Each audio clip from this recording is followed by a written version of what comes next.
Sí, sí, sí. Para que todo quede en evidencia aquí. Evidenciado. Ahora sí, ya, discúlpeme. Hasta que llegamos a este momento cumbre del ciclo escolar. Entonces, pues se supone que nosotros habíamos evaluado en mayo, y ya los alumnos con los que no tuvimos contacto o poco contacto se quedaron en blanco esperando nuevas indicaciones para agregarles una calificación o algún momento en el que se evaluara. Y entonces, hace 8 días nos llega el estupendo comunicado que nos dice: alumnos con poca comunicación, hay que ponerles 6. Ningún alumno se va en blanco. Ups. No me diga. Y entonces, ¿qué haces con esos alumnos que estaban ya con la idea de que iban a repetir el ciclo escolar porque se inscribieron pero no asistieron, y muchos papás tenían esa idea, y de repente el gobierno nos dice 6? Híjole. Y empezó la fiesta porque dijimos: reuniones por grados. ¿Tú viste a tal niño? Sí, ¿cuántas veces? Una vez, ni modo, 6 para todas las asignaturas. ¿Viste a tal niño? No, pues sí. O no, de plano este niño no se presentó. Bueno, ese sí hay alguna justificación. Pero así estuvo esta hermosa semana. Me dejó sin palabras, Leslie. Y entonces, ¿qué haces con los niños que de verdad se esforzaron? Con los niños que le echaron ganas, con los papás que buscaron el recurso para que sus hijos asistieran. Claro. ¿Y qué argumento les daba la autoridad para que les pusieran ese 6 a los niños? ¿Ningún argumento, Viri? Nadie atrás, nadie afuera. Válgame. Las bases de la nueva escuela mexicana: hay que ser empáticos y resilientes. Y yo que traía para compartirles un video de lo que es de lo que va a ser la educación a partir del año 2030, pero ya con esto que me dijo usted ya me mató todo. Está bien, profe. Sí, entonces pues ahorita nos llegó ese comunicado de parte de nuestras autoridades, entonces tuvimos que hacer algunas modificaciones, tratar de contactarnos con algunos niños, a ver si por ahí tenían las ganas de enviarnos aunque sea un saludo. Y sí, profe, la verdad es que el niño que se hubiera conectado por lo menos una vez ya tiene el 6 asegurado. Híjole. Así es, nos dijeron que pues ya, que los entendiéramos, que hicieron el esfuerzo, ¿no? ¿Pero cuál esfuerzo? El esfuerzo está en esos niños que usted comentaba hace un momento, ¿no? En los papás y demás, pero así, esfuerzo. Y además todo fue con mucha incertidumbre porque nos decían: déjenlos en blanco, déjenlos en blanco. Y nosotros llevábamos las calificaciones en blanco del primer trimestre, del segundo trimestre, y ya al final era: ¿qué vamos a hacer con estos? Pues aguanten, y pues ya al final nos dijeron: nadie atrás, nadie afuera. Ay, ya que le digo, Viridiana, ¿qué nos quiere comentar al respecto? Y luego Lupita. Tiene apagado su micrófono. Que la empatía solamente es para los alumnos, y si realmente se conectaron una vez ya se merecen el 6, pero un maestro ahorita está el de que tienes que trabajar las 24 horas del día, los 365 días del año, porque por eso te están pagando. Válgame. Además todavía dijeron: les mantuvimos su pago, como si de veras estuviéramos jugando para que no nos pagaran. La verdad es que todo esto, ahorita en el consejo y eso, todo fue un chiste.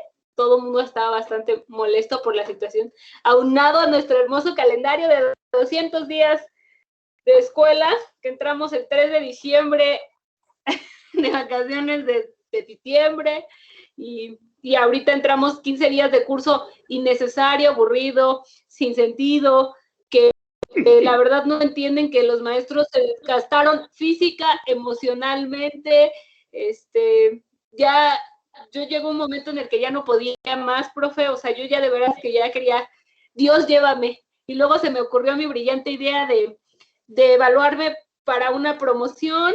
Entonces estaba entre exámenes de la maestría, calificaciones de los niños, estoy estudiando, mañana es mi examen por computadora, soy casi invidente, tengo que estar aquí 16 horas sentada.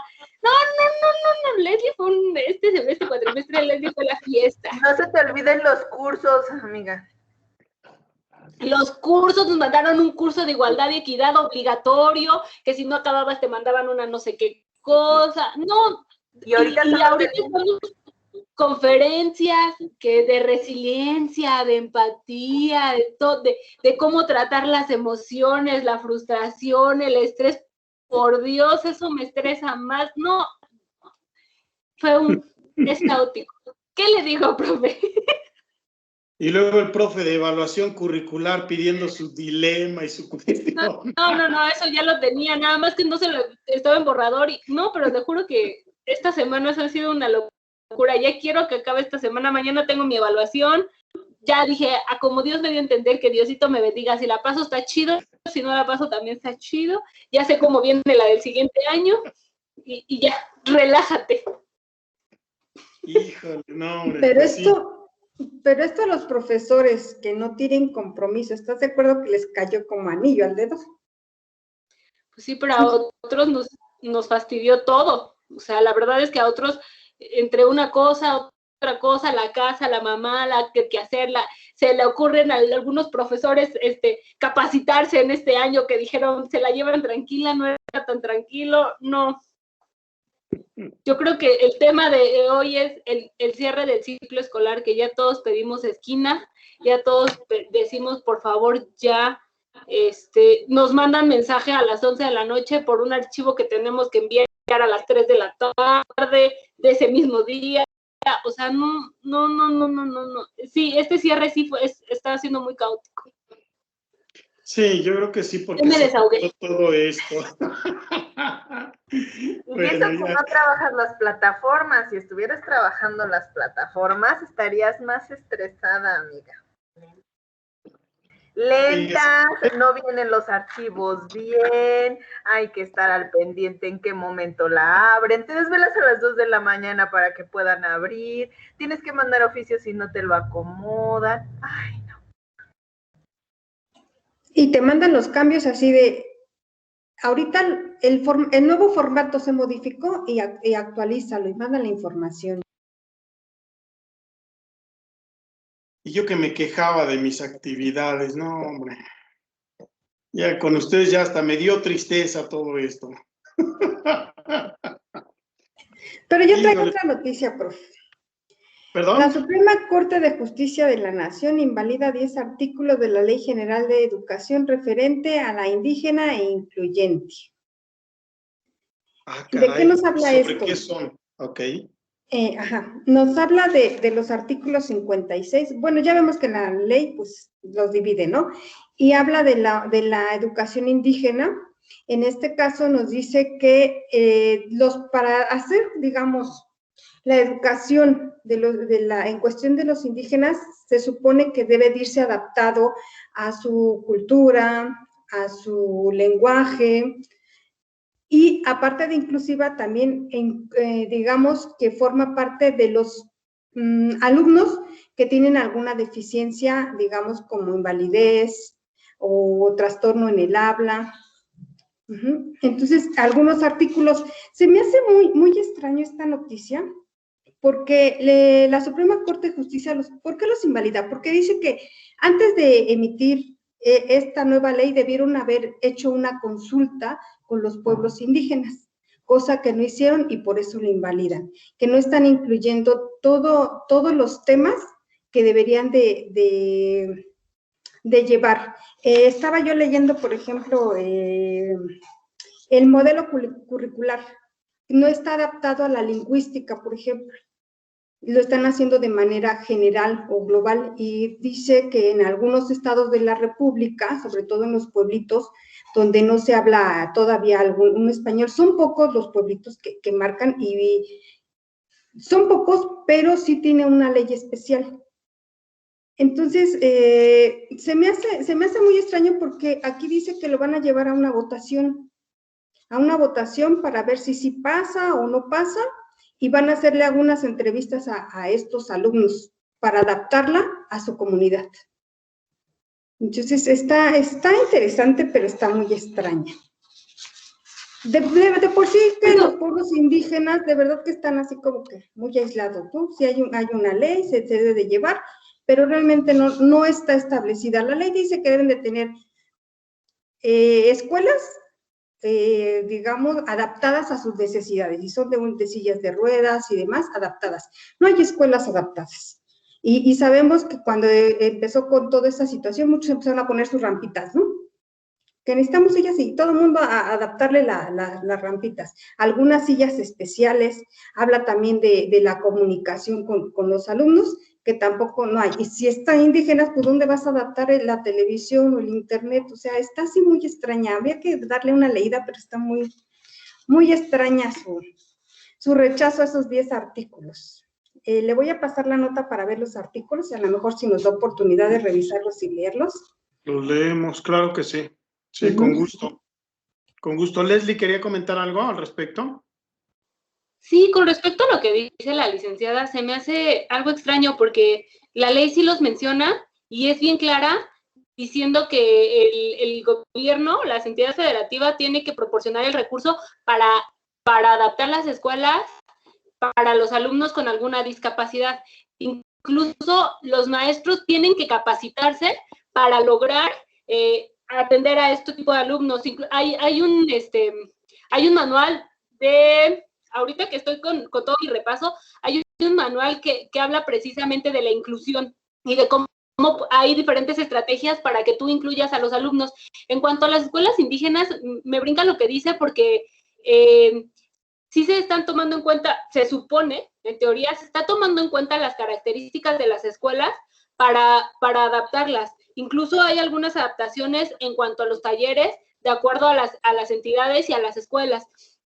Y esto también no depende totalmente de la federación, más bien estas leyes pueden ser adaptadas por los gobiernos de los estados, de acuerdo a las características de cada una de sus regiones y de sus estados. Entonces me brinca mucho lo que dices, que las van a derogar, porque la verdad es que está tratando de ser una educación incluyente y de excelencia, ya no es de calidad, ya es de excelencia. De hecho, precisamente por eso la rechazan, porque esos 10 artículos los están manejando a nivel nacional y generalizados. Y entonces decían, por ejemplo, el estado de Yucatán no es la misma currícula que se debe de llevar en un estado de Veracruz, por ejemplo. Pero dentro de la Ley General de Educación sí habla de eso, dice que el gobierno federal es el que va a imponer la currícula general, pero los estados tienen la capacidad de poder modificar de acuerdo a las características de su región. Yo creo que más bien por ahí los diputados de repente no se ponen a leer bien y lanzan sus leyes y sus derogaciones a lo bruto, pero la ley general sí lo estipula. Pero aquí me llama la atención lo que dice Lupita, porque quien está moviendo estos artículos es la Suprema Corte, ¿no? Lo comentó usted. No es tanto la Cámara de Diputados o de Senadores. Es decir, no es el legislativo, es el judicial. Entonces, no sé, si gusta, mándenmelo, Lupita, y le damos una leída y ya sobre eso vemos, porque creo que sí hay varias cosas aquí que resaltar, ¿no? Viri. Pues como dice Les, a mí se me hace un poco extraño porque en INEA hay un apartado donde hay ciertos profesores dedicados a este lado de indígena, y aparte también la convocatoria que hicieron para presentar examen y poder entrar a la SEP, también hay un apartado específico para los ciudadanos indígenas. Y en cuanto al apartado de los chicos con discapacidad, también lo hay y también se maneja en INEA. De hecho, nosotros en mi nivel también los podemos llegar a proporcionar esa educación, pero tenemos que hacer como un curso en especial para que podamos llevarla a cabo, tanto para personas con capacidades diferentes como para personas que son indígenas. y obviamente piden como base que sepamos su lengua materna de ellos, y posteriormente, en cuanto a los chicos con discapacidad, que tengamos regulado qué discapacidad tienen y podamos basarnos en ello. Entonces sí, esa parte como que sí no me queda un poco clara, porque o que va a desaparecer, por ejemplo, tanto de INEA como de mi nivel, como de qué parte va a desaparecer, ¿no? Porque prácticamente no me quedaría como que esa parte un poco clara. Pero yo creo que no es tanto desaparecerla, más bien corregirla, cómo la están, digamos, ellos desarrollando, decir, bueno, una currícula general, como dice Leslie, posiblemente ya ahorita ya los estados ya no nos van a dejar adaptarla. Y entonces los estados están diciendo, bueno, ¿y cómo me quieres que yo haga esto generalizado si, por la diferencia de las etnias que tenemos? Quizá por ahí, yo quisiera, o sea, yo alcancé aquí está, la sacaron el día de ayer. Le estuve leyendo un poco hace un rato, estuve analizándola, porque dije, bueno, ¿y cómo debe de haber una ley? Si hay una ley especial para ellos. Igual, como dice Les, es incluyente y demás, pero se me hace, bueno, quisiera pensar, porque ellos hablan de que lo van a someter a votación para ver si sí dejan los artículos o los modifican, no tanto que desaparecer, los echan para atrás porque no se adecuan a las necesidades, sobre todo de este tipo de alumnos. Entonces estarían estarían manejándose como reestructuración, entonces. Sí, así dice más o menos la nota. Y en cuanto a lo de lengua indígena, incluso hay un apartado dentro de la currícula que se llama lenguaje y comunicación. Y trata todo, por ejemplo, el español y la lengua madre de esas comunidades indígenas, y dentro de los objetivos está que el alumno logre comunicarse de manera efectiva dentro de su idioma madre como su segunda lengua, que sería el español. Entonces, sí están tomando mucho en cuenta esa parte de las lenguas indígenas y las características de los maestros que se van a ese tipo de comunidades para que de verdad sean gente que conozca el idioma y pueda sacar adelante a esa comunidad. Pues este tipo de situaciones yo las veo bien, es parte de lo que hemos estado platicando, ¿no? La inclusión, el respeto de las comunidades, las culturas, las etnias, las lenguas, etcétera. Yo creo que eso es lo que debe de ser. Ahora, yo no sé si la forma sea la correcta, ¿no? A lo mejor quiero pensar un poquito igual que usted, Leslie, que a lo mejor esta nota que nos está compartiendo Lupita va en el sentido de facultar a los estados para que ellos sean los que adecúen estos artículos que usted comenta, Lupita. Para mí también que por ahí va el asunto, ¿sí? Pero pues lo vemos y lo checamos, porque si el origen de todo esto es la inclusión desde todos los aspectos que hemos estado platicando ahorita, pues yo creo que lo más loable es que sean los mismos gobernadores o los congresos locales los que establezcan los parámetros que van a asentar esos aspectos muy específicos en sus comunidades, tomando como referencia la Ley General de Educación, que finalmente es una ley de tipo federal, ¿sí? Se me hace que por ahí va este asunto. Muy bien. Bueno, pues vamos a comenzar entonces. Ya no sé si compartirles el video. Vamos a darles las diapositivas con todo esto, esto que me dijo Leslie. Pero bueno, es parte de las mismas, del mismo tema que vamos a platicar el día de hoy. Déjenme abrir. No todo está terminado, profe, está en nosotros, que esa educación del 2030 sea real. Digo, nuestras autoridades no son muy brillantes y todos creíamos que nuestra nueva secretaria de Educación, por haber salido del magisterio, iba a ser más sensata, pero no, le brincó. No, para nada, ya se vio que no. Muy bien. Vamos a platicar entonces sobre estrategias para evaluación curricular o para evaluar el currículum. ¿sí? Son estrategias y son aspectos que en un momento dado nos van a llevar a poder consolidar esa evaluación desde esos tres aspectos que hemos platicado. Docente, docente, perdónenme, alumnos y todo el entorno de las escuelas, el entorno de las políticas, etcétera. La evaluación por sí solo es un proceso muy, muy complejo. Y miren que ustedes lo viven más que yo. Toda esta parte de estar viendo los contenidos y luego de estar viendo cómo los voy a proyectar, qué es lo que contiene, qué es lo que hace falta, etcétera, son aspectos que de verdad, híjole, hacen que en un momento dado pierda yo el interés por esta pasión que tengo yo, que es la enseñanza. Pero bueno, es parte de esta misma rutina. Son aspectos que tienen que ver con el aspecto cognitivo, un aspecto que incluso hemos resaltado mucho aquí en esta materia y en casi en la gran mayoría de las clases que les he dado, la parte cognitiva en la cual tiene que ser con base en el conocimiento, con base en el entorno, con base en las tecnologías, en los recursos que en algunos lugares, en algunos estados son recursos muy, pero muy limitados, ¿sí?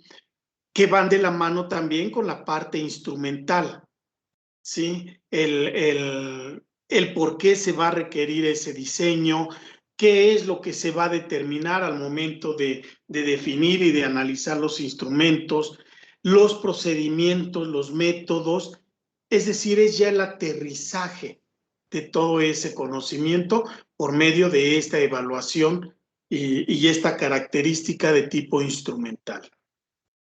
Y axiológico, pues es parte de este dilema, que por cierto, vamos a hacer la próxima semana, iba a decir quincena, no cabe duda que estoy pensando numéricamente. Vamos a ver la próxima semana, por favor, la resolución de los dilemas, ¿sí? Ya que ya se asentaron calificaciones, ya que ya pasaron ustedes todo este estrés laboral, docente, pedagógico, vamos a platicar un poquito sobre esa parte de los dilemas y sobre todo lo que me interesa conocer, y ahorita que estoy platicando la parte axiológica, esa es la parte que a mí me interesa conocer de ustedes. Hay una pregunta que les hice y esa ya fue una pregunta más de curiosidad, de el qué han aportado ustedes hasta este momento a la educación. Sí, de verdad que me encontré con respuestas muy, muy buenas. Otras siento que se quedaron cortas porque no sé si sería a lo mejor la prisa por todo este cierre del ciclo escolar, no lo sé. Y miren que ahorita que comentaba Leslie esto, hasta apenas me cayó el 20, pero sí me gustaría que lo platicáramos para que compartiéramos las experiencias que hemos tenido en este ámbito, ¿sí? Y en este sentido va precisamente también este proceso de evaluación, desde la parte axiológica, la ética, los valores, la realidad, la confrontación que en un momento dado tenemos como docentes ante una realidad muy, pero muy, muy compleja. Y miren que hace rato Lupita nos hablaba de todas estas complejidades que hay en los distintos entornos, en los distintos estados, y que hace que algo que sea tan sencillo se vuelva tan complicado, ¿sí? Pero pues es parte de esta cuestión en la que tenemos que entrarle al estudio, a la investigación, al análisis para poder determinar todas esas etnias, todas esas necesidades, todas esas lenguas, culturas, etcétera, para poder aplicar una educación de calidad, ¿sí? Mencionaban ustedes, alguien mencionó la parte de las características de los docentes que deberían de impartir en estas escuelas. Realmente se necesita eso, características muy, muy específicas que debieran de ir de la mano con esta evaluación curricular, con esta parte axiológica que incluso la hemos comentado también casi creo desde que empezamos el curso, ¿sí? Ustedes, yo creo que ya con todas estas clases que hemos tenido, ya más o menos están viendo el estilo que manejo yo, el perfil sobre el cual me enfoco, y yo me voy mucho sobre esta parte axiológica, ética, valores. Soy muy visual también, como ustedes se dan cuenta, pero también contrasto todos estos aspectos con estas realidades que desde mi entorno estoy viviendo yo, pero también con eso que ustedes me comparten en las noticias, en lo que les sucede en el día a día, en lo que voy leyendo dentro de sus entregables, etcétera. Y que todo esto finalmente constituye toda esta, o debiera más bien, ahí ya voy a entrar con ese deber ser y el ser, esto debiera de ser una educación de calidad. Pero cuando anteponemos los aspectos gubernamentales, esas políticas, como el ejemplo que nos compartía Leslie, la verdad es que nos frustra. Y nos frustra todo el trabajo y todo lo que hemos hecho, los desvelos y etc., etc., que ustedes saben más que yo de eso, con tal de ponerle una calificación a un chamaco que solamente se conectó un solo día. Con un solo día ya con eso. Imagínense si eso hiciéramos en universidad y en posgrado, híjole. Bueno, lo bueno que son niños y pueden ir aprendiendo más adelante, pero yo creo que un año perdido y más en la edad en que están ellos, híjole, sí cuesta mucho, ¿eh? Yo creo que lo ideal hubiera sido repetir el curso para que realmente se hubiera aprovechado. Sí, Leslie. Sí, pero son niños y van aprendiendo, también van aprendiendo de lo malo, ¿no? Y van aprendiendo que haciendo las cosas al aventón o al ahí se va, pues van a tener una calificación, desafortunadamente, que no se ganaron, que no es de ellos, que no les costó. Y entonces, así van a enfrentar el mundo, queriéndose o creyéndose merecedores de algo por lo que no han luchado. Entonces, y de ahí vienen otras ideas, ¿no? Que nos está rodeando y por eso yo creo que estamos en la situación en la que estamos, porque se apapacha mucho la irresponsabilidad. Yo creo que por eso, Leslie, tenemos esta generación de cristal. Por esto precisamente.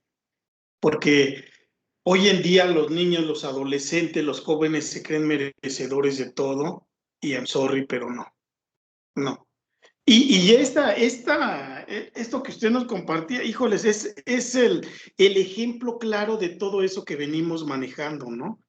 Y entonces, ¿qué va a pasar con esos niños cuando el día de mañana o pasado crezcan y sean las personas que van a estar frente a grupo, que van a estar frente a empresas, que van a estar frente a gobiernos?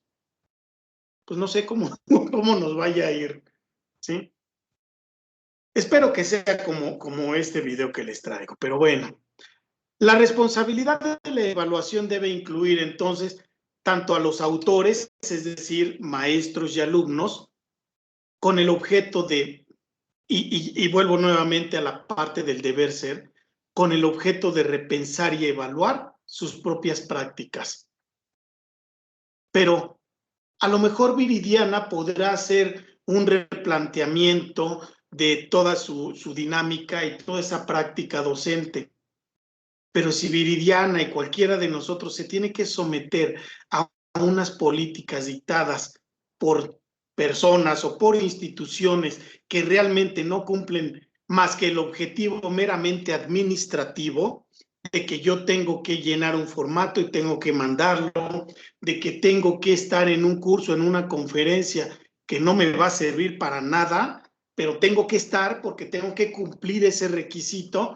Pues entonces, ¿dónde queda esta parte de la responsabilidad en la evaluación desde el punto de vista cognitivo y axiológico? A lo mejor yo voy a cumplir en la parte instrumental y en la parte administrativa, pero ¿y luego? ¿Yo qué hago con eso? ¿Estamos de acuerdo? Vamos a hablar más adelante en las diapositivas sobre estas plataformas educativas. Las plataformas educativas deberían de permitir la gestión y desarrollo de los cursos. Pero si en lugar de eso nos encontramos con lo que comentaba usted, Lupita, sobre la actualización de los módulos, de los cursos, de los formatos, pues entonces, en lugar de cumplir el cometido de las plataformas educativas, y miren que cuando hablamos ya de aspectos tecnológicos, ya es entrar a otras cuestiones que voy a tratar más adelante. Pero si esto no se cumple, pues entonces, ¿para qué estamos jugando a que estamos instruyendo una educación a distancia si al final del camino todo se cae al suelo? ¿Sí? Esa es la cuestión que muchas veces a nosotros como docentes nos frustra, yo creo, ¿sí? Nos frustra y nos llena muchas veces de aspectos ya aquí personales y demás que no tiene caso que también yo me venga a quejar, ¿verdad? Actividad evaluadora. Para determinar esta actividad evaluadora, es necesario que todo ese proceso curricular tenga, entre otros, todos esos aspectos que ven ustedes en pantalla. Oigan, por cierto, esto no se los he compartido o ya se los compartí, ¿no? Las pasadas, Viri, ¿es así? Ok, entonces anoto para enviarles estas diapositivas. Estas son de evaluación. Ok. Yo creo que al rato o a más tardar mañana se las envío, Viri, por favor. Y esto tiene que ver con esos aspectos que ustedes ven ahí, la parte de la intencionalidad que se tiene al momento de determinar una evaluación curricular. Una intencionalidad que ya lo veíamos en clases anteriores desde el punto de vista del docente, que puede ser para esos aspectos de control o de perfeccionamiento. Yo creo que por lo que me están compartiendo va más hacia el punto de vista de control, ¿sí? Y de poder definir quiénes de los docentes son capaces desde el ámbito administrativo y no pedagógico, quiénes son los que pueden estar frente a grupo. El papel y el grado que pueden llegar a tener las personas implicadas. ¿Cuáles son las características y habilidades que tiene que tener un docente frente a un grupo determinado? ¿Sí? Yo, por ejemplo, yo no puedo llegar a hablarles de aspectos docentes si no tengo esa preparación y si no tengo el conocimiento y demás, ¿sí? Ustedes, por ejemplo, Viri, no puede llegar a hablarles a adultos mayores si antes no tiene el conocimiento y el entorno de lo que se va a tratar y cómo lo va a abordar. Porque miren que ese cómo es ya el aterrizaje meramente de esos aspectos pedagógicos. Porque a lo mejor yo, José Serratos, podré tener el conocimiento, pero si no puedo aterrizar esos temas para que ustedes no los puedan entender y no los puedan asimilar, pues entonces algo está fallando en el cómo, ¿sí? Y entonces aquí entran aspectos de cuál sería la información que en un momento dado se desea obtener y la naturaleza de la misma. Y miren que aquí cuando hablamos de evaluación, hablamos de dos aspectos, la parte cuantitativa y la parte cualitativa, ¿sí? Cuando trabajo con números, estadísticas y demás, estoy hablando de esa parte cuantitativa. Cuando estoy hablando de hechos, de acontecimientos, de lo que debiera de ser, de eso que las autoridades llaman evaluación docente, así es parte precisamente de esta parte cualitativa. ¿Cuándo se tendría que llevar a cabo la recolección de toda esa información, los criterios que se van a utilizar en esa evaluación o en esa actividad evaluadora?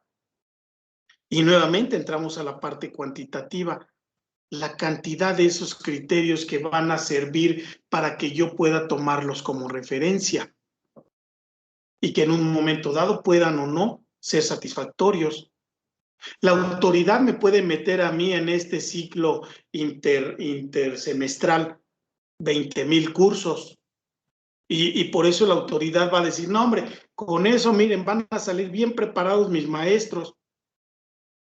A lo mejor si lo vemos desde el punto de vista cuantitativo, pues más que bien preparados van a salir, pero si hasta acá. Así es. Así es, Leslie.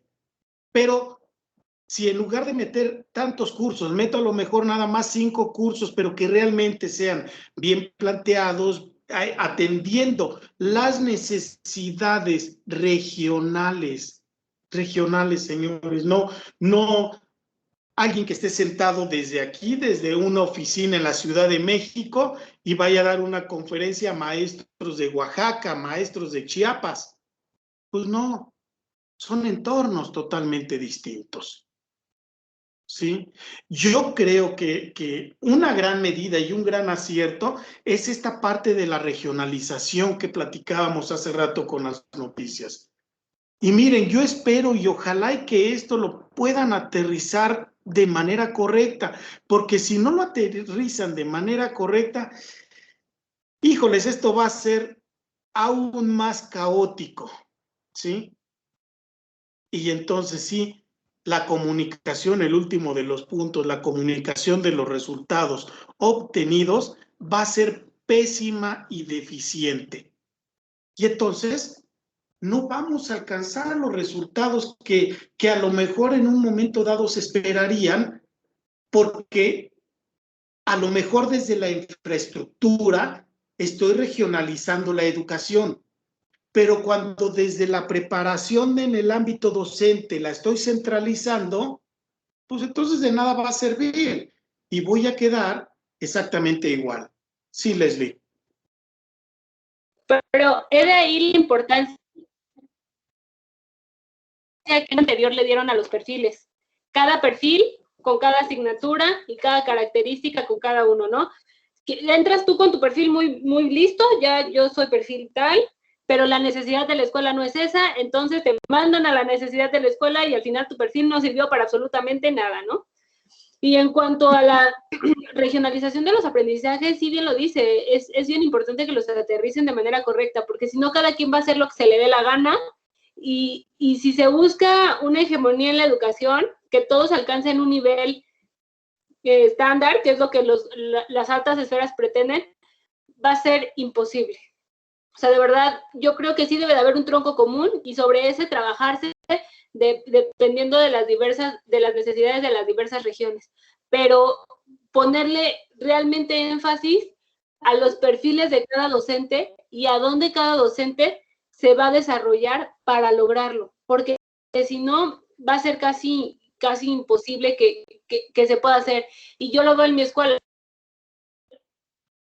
maestro de ciencias que está dando inglés, y cuando él mismo dice, yo no sé nada de esto, o sea, yo estoy aquí por necesidades de la escuela.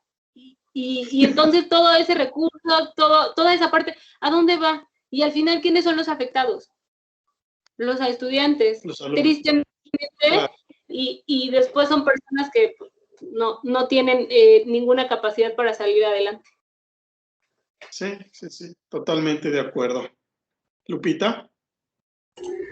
Pero yo creo que aquí también, profesor, habría que tomar en cuenta que el profesor debe de hacer su planeación, ya lo platicábamos anteriormente, o sea, hay profesores que no planean sus clases, que a veces se ven sus clases improvisadas. Aquí es también el trabajo del docente, ya un trabajo profesional de planear sus clases y para poder hacer una evaluación, sino cómo puedes llegar a tú mismo, cómo puedes calificar esta parte.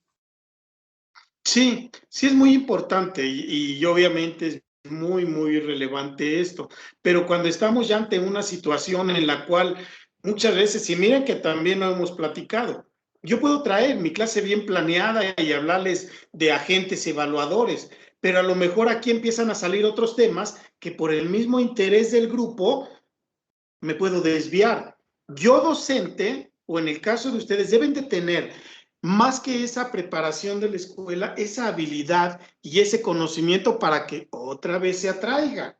Así es. O incluso eso que comenta Leslie, ¿no? tomar todos esos comentarios e integrarlos también dentro del tema a desarrollar. Pero a lo mejor eso pudiéramos hacerlo en un ámbito universitario, de posgrado, así como aquí. Pero cuando trabajamos con niños pequeños y con adolescentes, no me diga, ¿sí? Entonces, ahí es en donde sí se vuelve un poquito complejo todo esto, ¿sí? Pero sí, coincido totalmente también con usted, Lupita, la parte de la preparación de las clases y las sesiones es algo muy, muy importante. Y mire, es también parte de esa ética y de esos valores que uno mismo como docente debiera de tener, ¿sí? Y digo debiera porque no todos lo tienen. Eso es lo que nos hace muchas veces diferentes a unos de otros, ¿sí?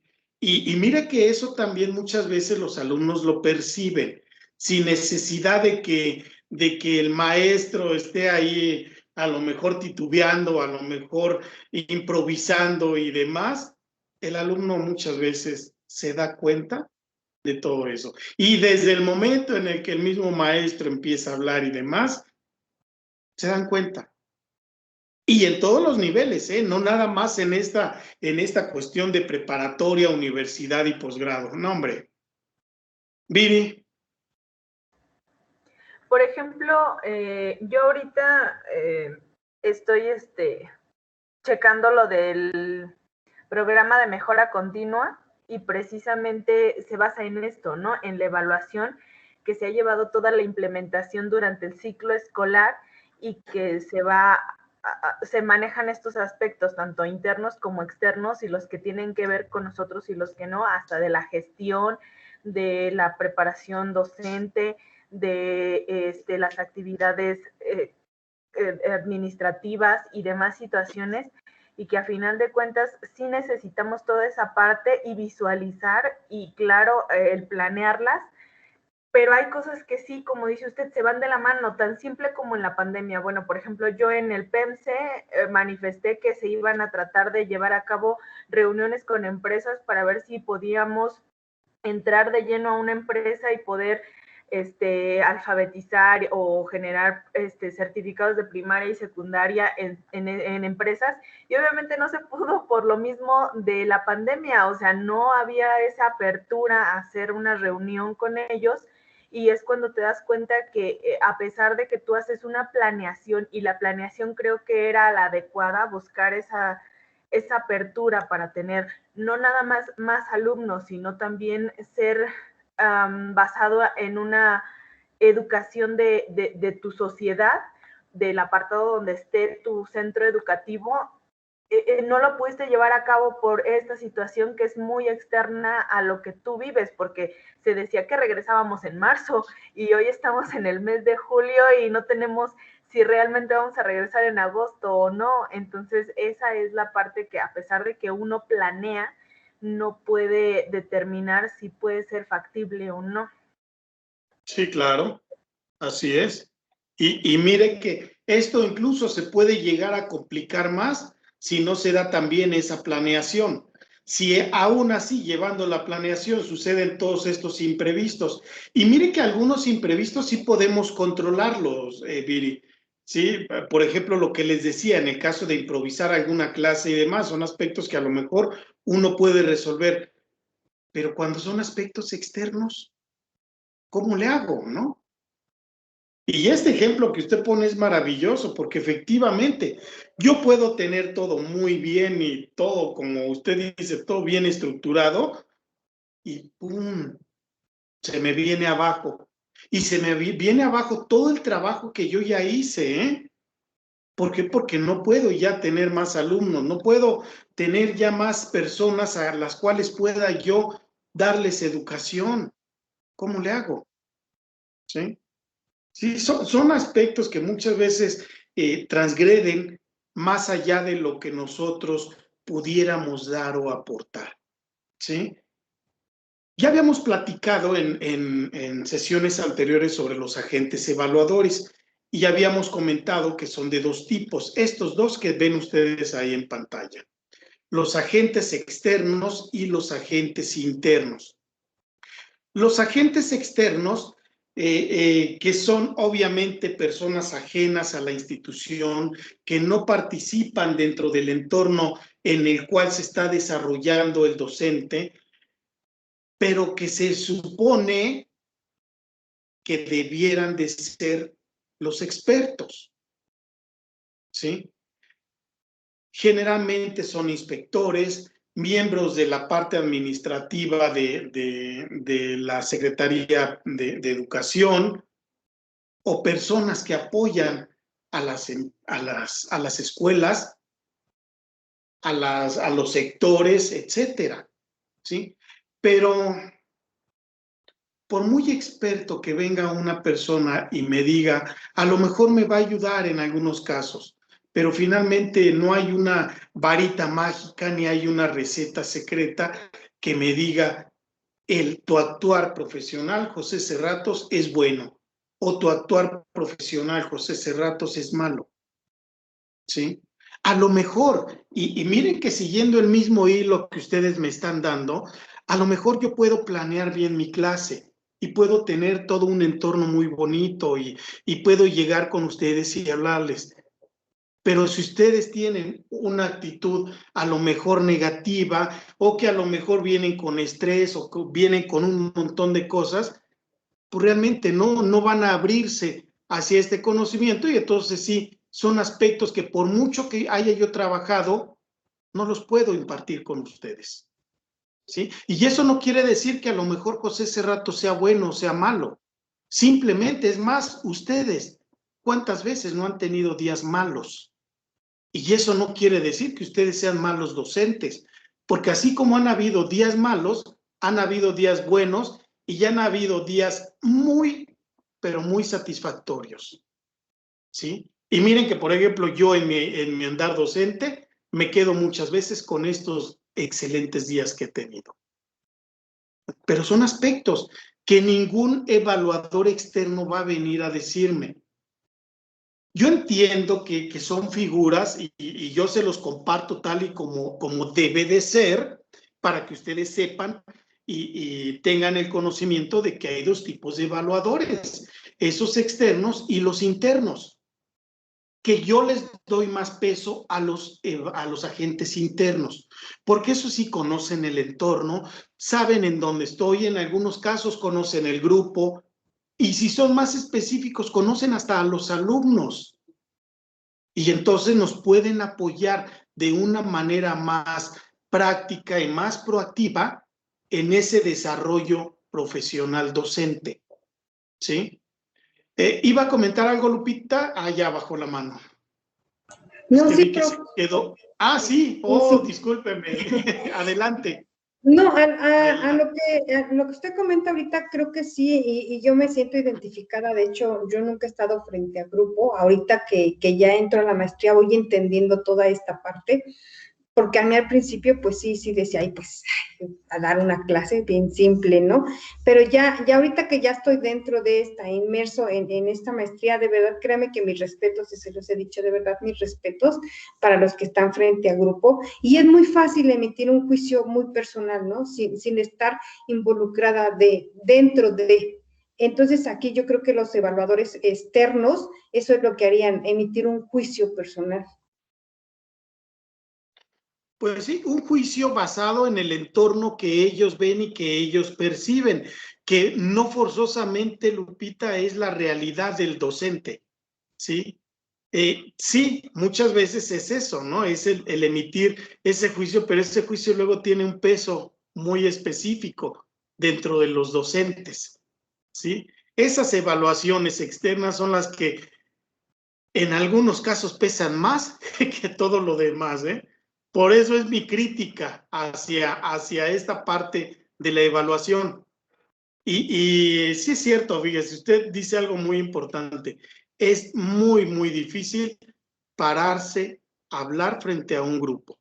De por sí, los nervios, muchas veces, con la educación que hemos tenido, muchas veces nos causa así como que estrés, pena, incomodidad, el pararse uno frente a otras personas y hablar. Ya con el paso del tiempo, pues vamos desarrollando esta habilidad y todo eso. ¿sí? A lo mejor ahorita ustedes me escuchan hablar muy fluido y con mucha confianza, pero si ustedes me hubieran conocido hace 30 años atrás, yo creo que hubieran dicho, no, el profe Cerratos nomás no la hace. Sí, ya con algunos añitos encima, creo que he aprendido algo, ¿sí?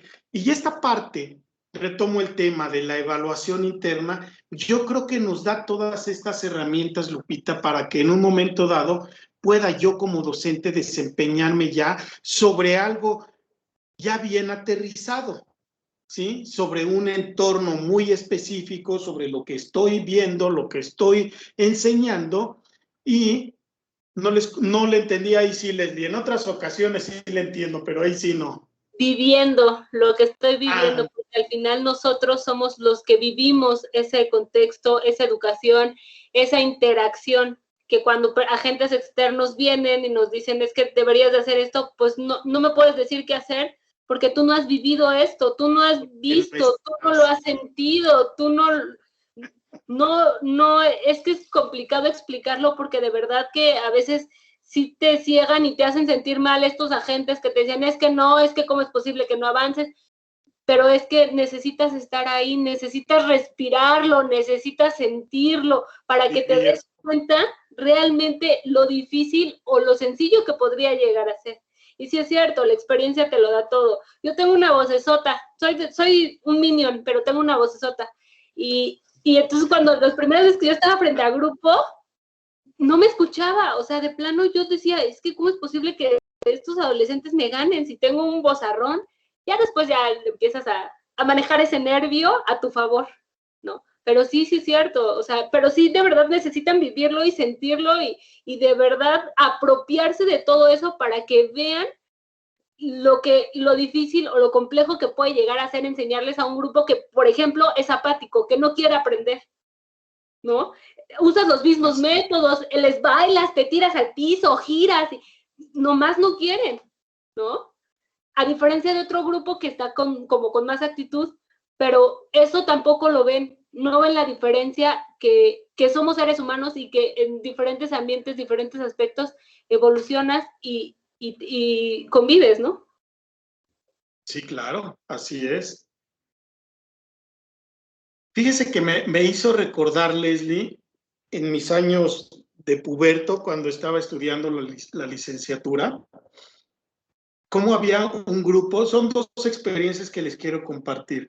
En un grupo, en un salón de clases, había un grupo que le hizo la vida pesada a una maestra, y la maestra no sabía cómo reaccionar. Una vez se soltó llorando en plena clase, ¿sí? De a lo mejor la ansiedad, la frustración, no lo sé, y ya no la volvimos a ver. Otro maestro, un maestro que la verdad es que nos caía muy mal a todos, y una chica dijo, ya sé cómo lo vamos a correr, lo voy a demandar por acoso sexual. No, pero ¿cómo crees? Pues si no, sí van a ver. Y sí, la niña se puso un escote, una minifalda y andaba ahí con el profe y todo eso, y ya después se la volteó y finalmente logró su cometido, ¿sí? Entonces son este tipo de cosas que muchas veces no sabemos cómo reaccionar, y son aspectos que se van dando en ese día a día, ¿no? Es más, yo recuerdo una de mis primeras clases que daba yo cuando impartía contabilidad y demás. Un alumno me dijo, profe, pasó ¿cómo me dijo? Pasó la prueba, porque ya lo íbamos a correr de aquí. Y dije, ah, caray, ¿y dónde que la escuela me había dicho, aguas con ese grupo, profe? Porque son muy especiales.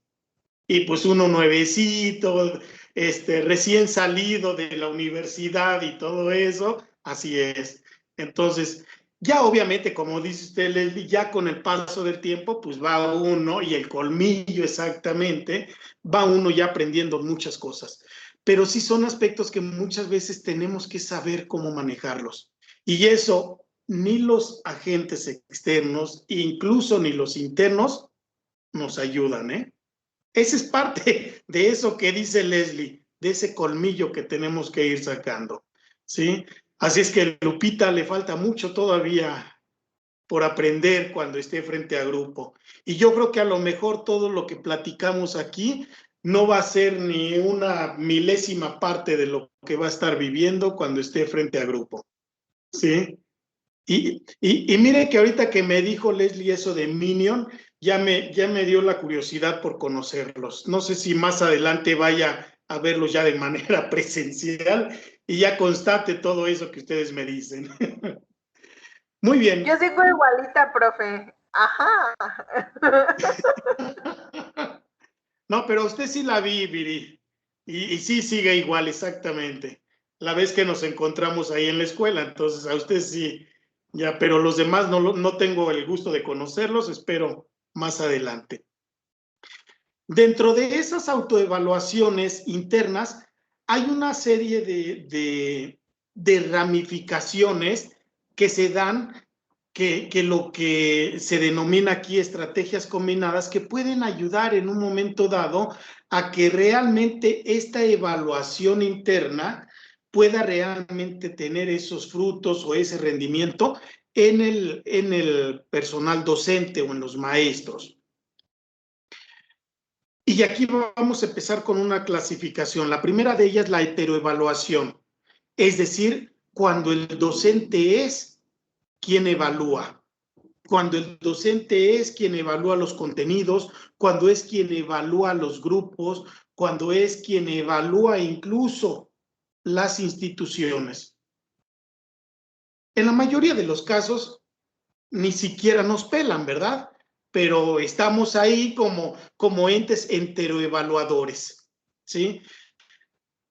Esa heteroevaluación va a permitir una unión entre el alumno y el docente con base en esos 4 puntos que ven ustedes ahí. Se deberían de identificar carencias o puntos flojos o puntos de interés que en un momento dado se puedan subsanar antes, durante y después, porque incluso hasta después se puede hacer.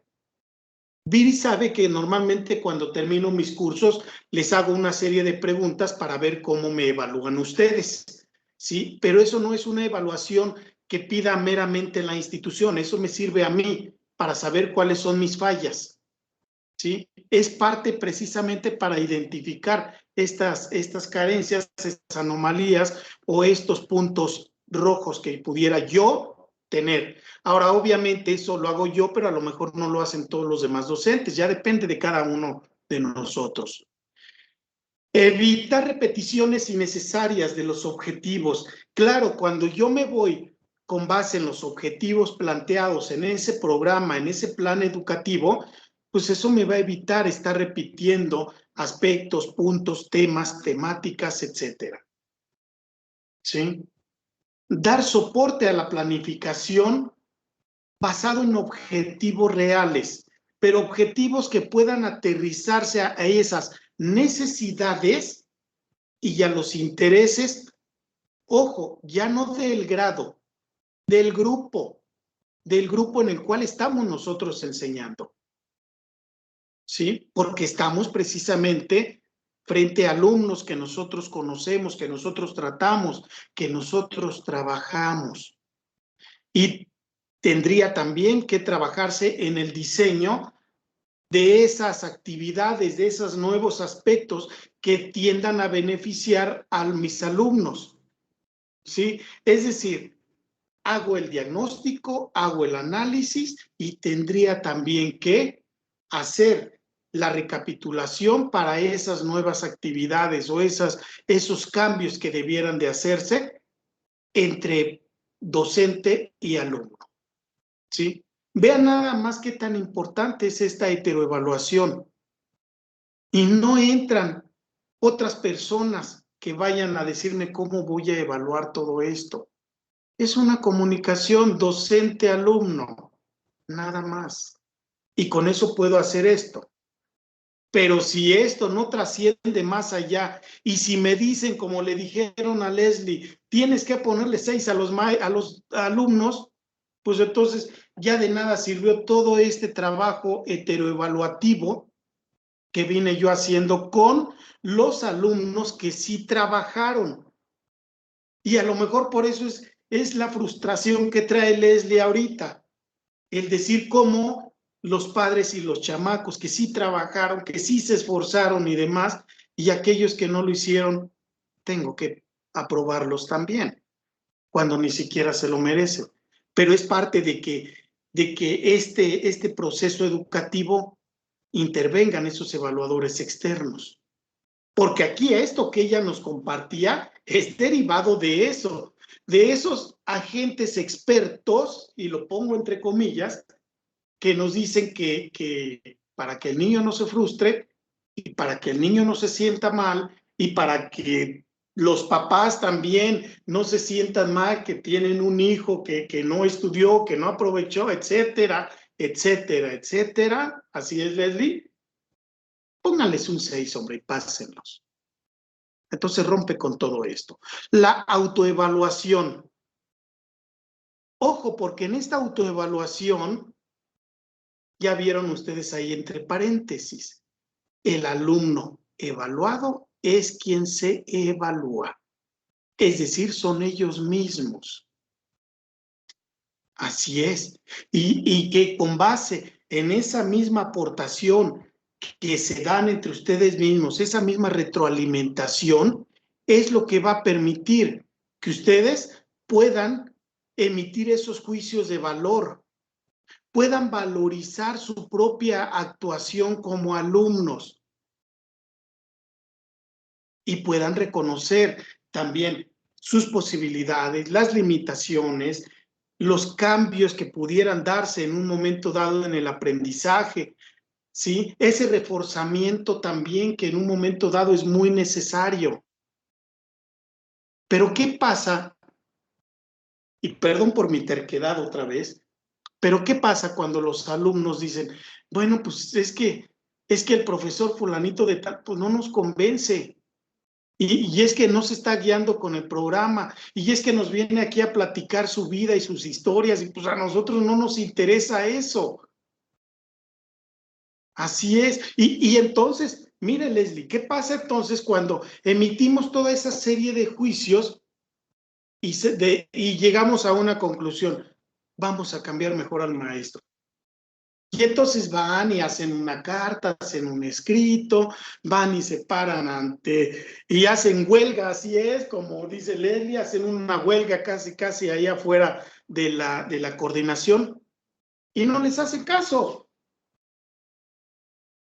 Y entonces el docente tiene que seguir ahí frente a ustedes y entonces esa autoevaluación que ustedes se vienen haciendo, una de dos, o valió para un cacahuate, o, si son inteligentes, la pueden reforzar más entre ustedes. Pero eso ya será una labor meramente entre ustedes, entre los alumnos. ¿Sí? ¿Leslie? Pero aquí yo creo que también influye el nivel, ¿no, profe? Porque a lo mejor nosotros en nivel superior sí somos conscientes de que el maestro a lo mejor no nos está dando lo que debería. Y nuestro trabajo, yo creo, como en el nivel en el que estamos, es tratar de guiar al maestro y hacerlo a la inversa, ¿no? Nosotros tratar de involucrarlo en el tema que debería de estarnos dando para que las cosas funcionen. Al revés de lo que sucede cuando los alumnos empiezan a hablar de algún tema, tú empiezas a abrazarlos para que ese tema se involucre con tus contenidos, ¿no? Entonces yo creo que en este nivel sí lo puedes lograr, pero ¿qué pasa cuando es un nivel básico en la primaria, cuando la maestra en vez de enseñarles a leer, les está platicando que se peleó con su esposo o yo qué sé? ¿Qué hacen? O sea, la verdad es que también esta autoevaluación y esta autocrítica, yo creo que debe de establecerse en cierto nivel en el que tú ya puedas crear un criterio para poder ver qué tanto puedes avanzar o qué tanto has avanzado y qué tanto no lo has hecho, ¿no? Sí, tiene toda la razón, así es. Va a depender en gran medida de ese nivel que se tenga. ¿Sí? Y aunado al nivel, Leslie, yo creo que tiene que ser también la misma disponibilidad de los alumnos, ¿sí? El criterio, la unión que tengan como grupo y todas las características que encierran un grupo en particular, ¿sí? Porque a lo mejor yo puedo ser muy bueno y a lo mejor el maestro me cae mal y a lo mejor, como se ha dado en muchos grupos, yo puedo saber más que el maestro. Pero si yo no soy empático con mis demás compañeros del grupo, entonces, ¿cómo voy a promover algo así? Sí, le doy la razón en esa parte, pero también está este otro aspecto, ¿sí? Finalmente, miren, aquí es cuestión de, como dicen por ahí, de unir fuerzas, ¿sí? Porque la autoevaluación es eso, es unir fuerzas entre los alumnos. Y si hablamos de fuerzas, hablamos entonces de esta coevaluación. Una coevaluación donde el grupo ya en general es quien se evalúa. Ya no somos nada más unos cuantos.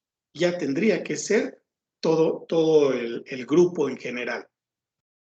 Con esto va a permitir un ambiente entre el alumno y el docente con base en esos 6 aspectos.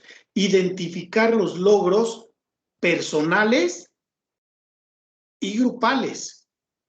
Es decir, en donde yo a lo mejor como maestro destaque las habilidades que tiene Leslie o las habilidades que tiene Carla Montelongo, y así cada uno de ellos, y enfocarlas, como decía Leslie hace un momento, enfocarlas y atraerlas para captar la atención del grupo. Tengo que fomentar la participación grupal y la participación individual. Pero sobre todo, esa reflexión y esa crítica constructiva ante situaciones, y lo estoy leyendo, de aprendizaje. ¿Y a dónde nos lleva esto? Al dilema ético que les mandé por ahí. Esa reflexión muy personal y ese análisis que cada uno en lo individual lo hizo, lo vamos a exponer en la siguiente clase, ¿sí? ¿Y por qué lo hacemos así? Porque a lo mejor, no sé, a lo mejor Brenda tiene una técnica que ella utiliza en su andar profesional docente que a lo mejor me puede servir a mí, José Cerratos, ¿sí? O a lo mejor Mari ya utilizó algo que Leslie estaba necesitando desde hace tiempo. Es decir, es para construir ese conocimiento desde aspectos individuales, ¿sí? Desde esas sensaciones, esos sentimientos que estamos cuando nos paramos frente al grupo. Nos va a servir también para opinar sobre la misma actuación que está teniendo el grupo en general, ya no en lo particular, sino en general. Hacia dónde va, si estamos teniendo un buen rendimiento, un buen aprendizaje, si este maestro sí nos está enseñando, estamos retrocediendo, etcétera. ¿Sí? Y con ello también desarrollar esas actitudes que nos lleven a la consecución de un objetivo grupal. Mejorar la responsabilidad de identificación con el trabajo y con el grupo. Yo no sé si a ustedes les ha tocado, por lo menos a mí sí, siempre cuando inicio algún curso me dicen, aguas, profe, porque este grupo son muy malos, ya nos han corrido a 2 maestros. O aguas, y peor tantito cuando les dicen, aguas con fulanito, sutanito y perenganito, porque ellos son los que mueven al grupo. ¿Sí? Así es. Y entonces ya llega uno así con el temor y viendo y a ver si es cierto, híjole, con estos tengo que quedar bien porque si con estos quedo bien, ya la hice con el grupo. Sí, así es. Y entonces empiezo a imaginarme y a idearme un montón de cosas en donde una coevaluación, lejos de resultar positiva, miren, se me transformó en algo negativo. ¿Sí? Y entonces al momento, y con esto me voy al último aspecto, al momento de emitir esos juicios valorativos, en un ambiente que debiera de ser de libertad, compromiso y responsabilidad, híjole, muchas veces se transforman en todo lo contrario. Yo creo que esta coevaluación tiene muchos riesgos, ¿sí? porque ya no es solamente el alumno y el profesor, sino ya es de manera grupal. Y si de por sí muchas veces uno viviendo en pareja no se entiende con su pareja o con sus hijos, ahora entendernos con 40 o 50 personas, que tomando el comentario que decía Leslie, aun y cuando tuvieran el criterio, muchas veces no nos ponemos de acuerdo. Ahora, ¿qué pasa en un grupo de adolescentes? Pues no va a existir esta coevaluación. Así es, sí, y entonces empezamos a hablar y a pensar otro tipo de situaciones, y entonces sí decimos, no, pues el profe vamos a ponerle, no sé, Matute, porque se parece a Matute, al de Don Gato y su pandilla, y a este otro vamos a ponerle fulanito, y empiezan a ponernos una serie de apodos. ¿Por qué? Porque pues el entorno de ellos es muy limitado y solamente se limitan a ponernos apodos y a ponernos una serie de cosas y de situaciones. No hay esos juicios valorativos que se debieran de emitir. Pero estoy de acuerdo, eso depende mucho de ese grado que debieran de tener. Y en esta última diapositiva, prácticamente les estoy poniendo ya nada más el resumen, las generalidades de esos aspectos internos, ¿sí? Estos 4 tipos de evaluaciones que hemos estado platicando. Es el resumen prácticamente de esto. Y entramos hacia donde quería yo llevarlos. La evaluación en ambientes virtuales. Estoy viendo esa mirada, Leslie, ¿eh? Así de como diciendo hacia dónde nos va a llevar. ¿Qué le digo? Así Más es. bien, ¿hacia dónde el gobierno nos llevó con estos ambientes virtuales? Pues sí, más bien. No es como que lo que nosotros quisiéramos, ¿no? ¿Qué más hubiéramos esperado? Una heteroevaluación, una autoevaluación. Mire, es parte derivado, sí, de esta pandemia, pero sí también de estas malas políticas educativas. Dicen por ahí, papá gobierno que te apapacha. ¿Qué le digo? Sí, Le da dinero le regala dinero a los pobres para que no trabajen, les da 6 a los niños que no estudian, les da becas, papá gobierno. Entonces, ¿para qué seguimos estudiando y para qué seguimos preparándonos? Es para autocomplacernos, profe, porque así como está la situación, yo creo que tendríamos un mejor futuro con las becas de estudiantes creando el futuro. Nunca hubiera esperado esa respuesta, Leslie, pero para autocomplacernos. Profe, es por amor propio, ¿no? Yo creo que es ese ego que tenemos, sí, ¿no? Entonces, efectivamente. Híjoles, entonces yo creo que yo tengo un ego muy arriba porque ¿cómo estudio, caray? Está bien, profe, porque si no, hay que alimentarnos de algo. Bueno, pues sí. Sí, porque como ya subió la tortilla y todo lo demás, hay que alimentarnos aunque sea del ego. De letras. ¿No? Así es. Letras, conocimiento. Dicen por ahí que la educación nos va a hacer libres. Y yo creo fielmente en eso. ¿Sí? Y nos va a hacer libres, nos va a hacer precisamente a no caer en eso que comenta usted, Leslie. Pero hay que encaminarla por un buen camino. A no estar como pidiéndole nada más a papá gobierno, efectivamente, encaminándola hacia lo que debe de ser. Pero tristemente muchas de estas cosas no están en nuestras manos, ¿no? Papá gobierno sigue encaminando nuestro sistema educativo por un camino de excelencia y de taparle el ojo al macho y creer que todo es bonito y bello y que vivimos en un país de alegría donde abrazas al delincuente y te deja y ya no te asalta. Pues es que mire, Leslie, cuando en un país yo no educo a la gente, pues eso es lo que sucede, ¿no? Y voy a tener muchos votos y voy a tener muchas cosas que me van a favorecer. Por eso siempre he dicho yo que cuando la política toca algún tema, cualquiera, lo echa a perder. Bendito populismo. Pues sí. Y mire que no hemos aprendido nada todavía, ¿eh? Porque hoy en día la popularidad del presidente sigue teniendo mayoría. Y me sorprende, aún y con todo esto que ha pasado, todo lo que ha sucedido, creo que le han bajado como 4 o 5 puntitos nada más. Pero volvemos a lo mismo, que la educación te va a hacer libre, ¿no? Y la gente que está con él es gente que no está educada. La mayor parte, el grueso de sus votantes es gente que desafortunadamente no tiene la posibilidad de estudiar y que espera siempre el dinero fácil.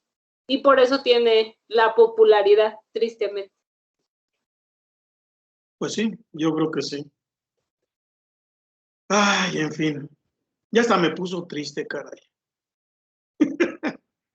Bueno, vamos a terminar mejor este tema, porque sí me gustaría que vieran el video para que volemos juntos nuestra imaginación. Ya saben que me gusta mucho soñar. La evaluación en ambientes virtuales. Este tipo de evaluación tiene que ver con esa enseñanza-aprendizaje precisamente en estos ambientes. Efectivamente, como ya nos compartía Leslie, pues nos vimos obligados a entrarle a esta cuestión virtual y a aprender las herramientas, aprender tecnologías, aprender a comunicarnos y hablar por este cuadrito, por este hoyito que a través de ese nos podemos ver, a través de esa cámara. Tuvimos que aprender nuevas técnicas de enseñanza-aprendizaje, tuvimos que hacer que los alumnos se sintieran interesados en las clases, tuvimos que hacer 20,000 cosas, ¿sí?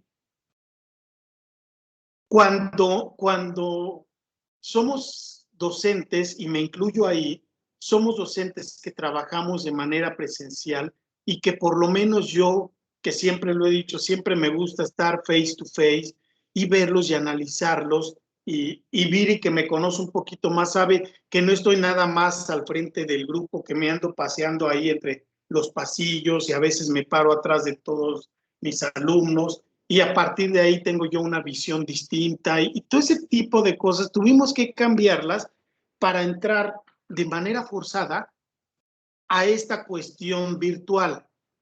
Pero cuando esta cuestión virtual que les platico se transforma en algo que a mí me van a evaluar, entonces ahí ya empiezan los problemas. Porque de entrada, no, y el estrés y toda la parte psicosocial que me maneja la NOM 035 que platicaba hace un ratito con el grupo anterior, ¿sí? Y cuando estamos en una casa, en un hogar, donde a la misma hora se tiene que conectar papá en una junta, mamá en otra reunión de trabajo, y el hijo tiene clase, y luego la maestra de preescolar también citó a la misma hora al niño. ¿Cómo? Diantres le hacemos. Ahora sí que a quién le hacen caso, ¿sí? Pero esta realidad virtual y todos estos entornos y ambientes virtuales se transforman con todo esto que estamos viviendo, con algo que tuvimos que aprender sobre la marcha. Es cierto que hay múltiples herramientas que nos van a ayudar a tratar de llevar la vida virtual de una mejor manera. Pero tenemos que aprenderlas también. Y esto se va a problematizar cuando me van a evaluar en ese ambiente, en un ambiente en el cual yo no había trabajado, un ambiente en el que ni siquiera conocía.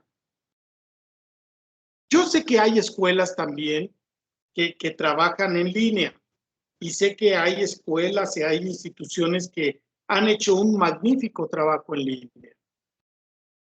A ellos sí, evalúalos, pero a los que estamos inmersos en esto, ¿cómo pretendes evaluar? Ok, vamos a entrar a ese deber ser. Y el deber ser me dice que tiene que incentivar el desarrollo de destrezas. En esos entornos económicos, sociales, pedagógicos, a través de la comunicación. Yo quisiera saber ¿cómo diantres voy a incentivar esas destrezas desde el punto de vista económico y social? Yo como docente. Si yo no sé las carencias o las necesidades en cada uno de los hogares de mis alumnos. Y por eso les ponía el ejemplo de las conexiones en un mismo tiempo, cuando no hay los aparatos suficientes. Y miren que yo se los estoy poniendo en un entorno citadino, pero si me voy a un entorno rural, donde, como se los he compartido, no hay ni siquiera luz, ¿cómo les voy a pedir a mis alumnos que prendan la televisión? Ya no que se conecten a internet, que prendan la tele, si no les doy luz. Y entonces ese ambiente virtual, pues ya valió, como dijeran los muchachos, los chicos. Reduce tiempos y costos, estoy de acuerdo, ¿sí?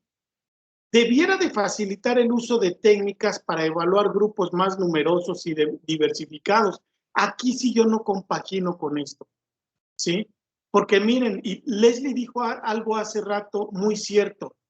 De verdad, cuando estamos trabajando bajo este entorno, pudiera parecer que resulta más sencillo, pero no, es muchísimo más difícil, ¿sí? ¿Por qué? Porque tenemos que evaluar y tenemos que dar, por ejemplo, yo que estoy en un ambiente ya universitario y de posgrado, tengo que mandarle retroalimentación, tengo que decirles por qué Leslie sacó 9.2 y por qué Lupita sacó 8.5, y tengo que mandarles todo esquematizado, así como se los mandé, y eso implica un trabajo adicional, ¿sí?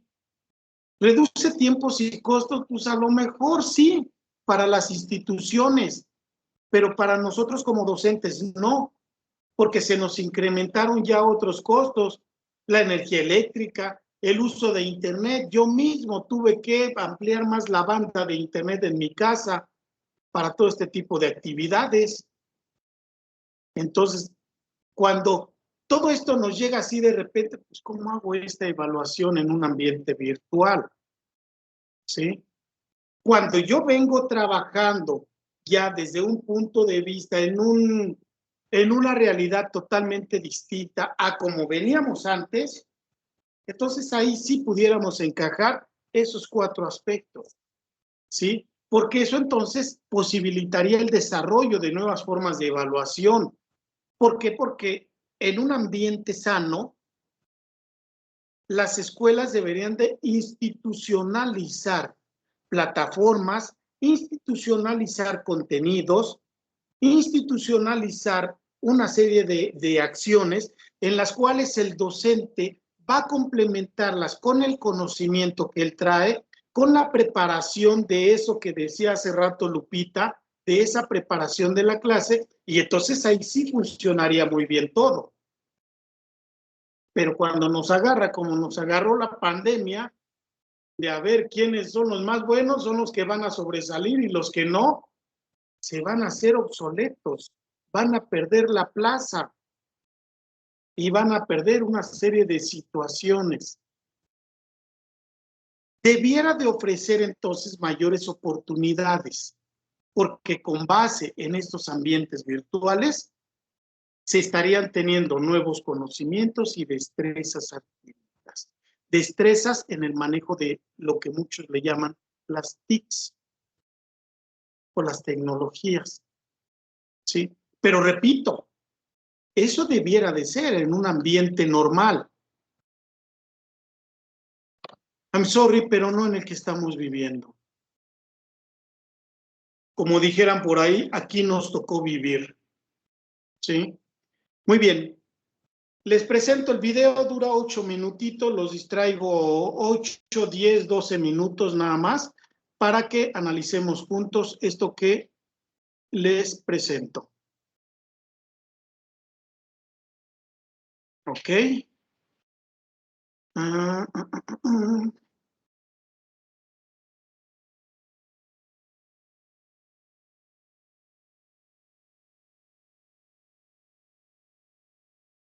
Ay, no es cierto porque no puse sonido.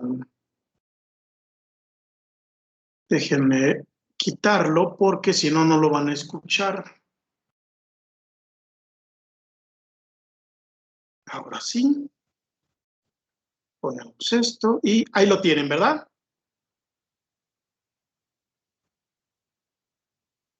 Muy bien. Se los corro entonces. Saludos a todos y bienvenidos a un vídeo más en SEO Arconte. El sistema educativo que encarcela, entre comillas, por edades a cientos de miles de alumnos en todo el mundo, en colegios e institutos, haciéndolos memorizar datos e información que no les servirán absolutamente para nada, porque muchas de las cosas que aprenden están descontextualizadas, está completamente obsoleto. Este sistema educativo actual fue diseñado en el siglo XVIII por las élites de poder en Prusia en plena revolución industrial, con el objetivo de engendrar individuos que fueran iguales, que no se cuestionaran nada y sobre todo que fueran prescindibles, donde se penalizara a las personas diferentes o creativas. De esta manera se creaban escribanos, contables, peones, con unos conocimientos mínimos para poder desempeñar su trabajo, que cuando estos no sirvieran, pudieran ser reemplazados por otras personas y así también se mitigaban a los librepensadores y revolucionarios para que no alzaran su voz. Hoy en día este sistema está completamente desfasado y en solo 14 años desaparecerá por completo, por un sistema educativo completamente distinto que vamos a ver a continuación y en el que los bebés o niños más pequeños serán los nuevos conejillos de indias de lo que se avecina, de la revolución de la inteligencia, como así lo bautizó el economista Jeremy Rifkin.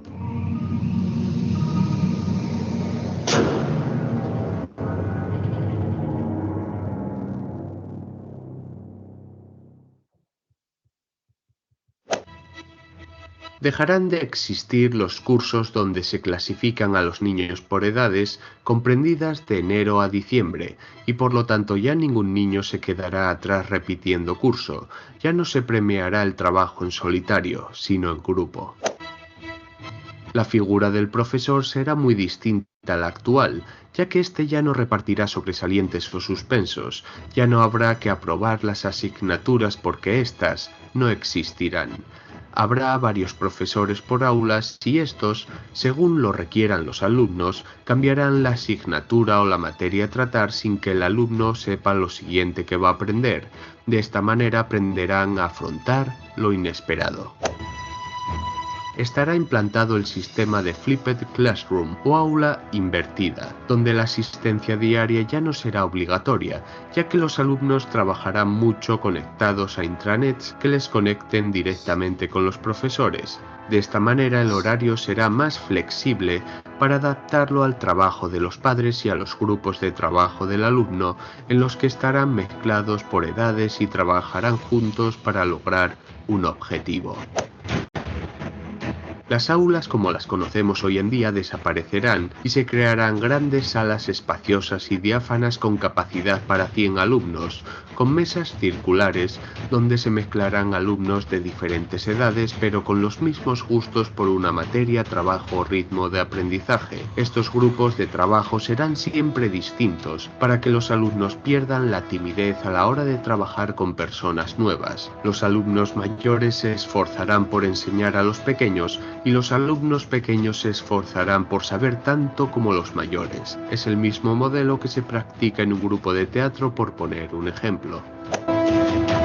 Con las aulas diáfanas y espaciosas, se evitará la concentración de CO2 que provocan las aulas cerradas y que evita la concentración del alumno, y éste tenga tendencia a no prestar atención o a necesitar el recreo para desahogar.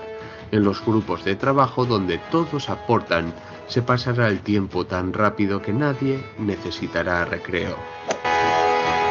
Los padres actualmente solo acuden al colegio para las reuniones con los profesores o cuando un alumno se porta mal.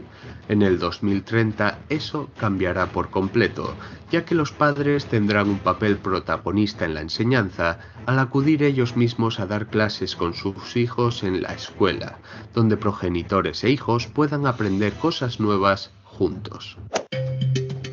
Los padres podrán escuchar y ver las clases que están dando sus hijos en directo desde el móvil, tablet u ordenador. Los alumnos llevarán una pulsera o reloj inteligente para que controle sus constantes vitales, informando en tiempo real sobre el nivel de estrés, el agotamiento o la concentración. De esta manera se podrá saber cuando un alumno está dispuesto a aprender más, cuando está saturado de conocimiento o incluso si está siendo acosado o sufriendo bullying por un compañero. Se podrán examinar en tiempo real las mediciones biométricas de la retina de los ojos de un alumno con el objetivo de saber las dificultades que existen para la lectura o la detección temprana de problemas como la dislexia. La presentación de trabajos no tendrá nada que envidiar a los documentales de las grandes cadenas de televisión. Ya no servirá el copia y pega de Wikipedia. Se realizarán videoblogs donde los alumnos tengan que explicar un trabajo, interpretar una información, dar su opinión, saber hablarle a la cámara, insertar escenas e imágenes contextualizadas a la información que se está dando, aprender edición de vídeo e imagen y un sinfín de cosas más.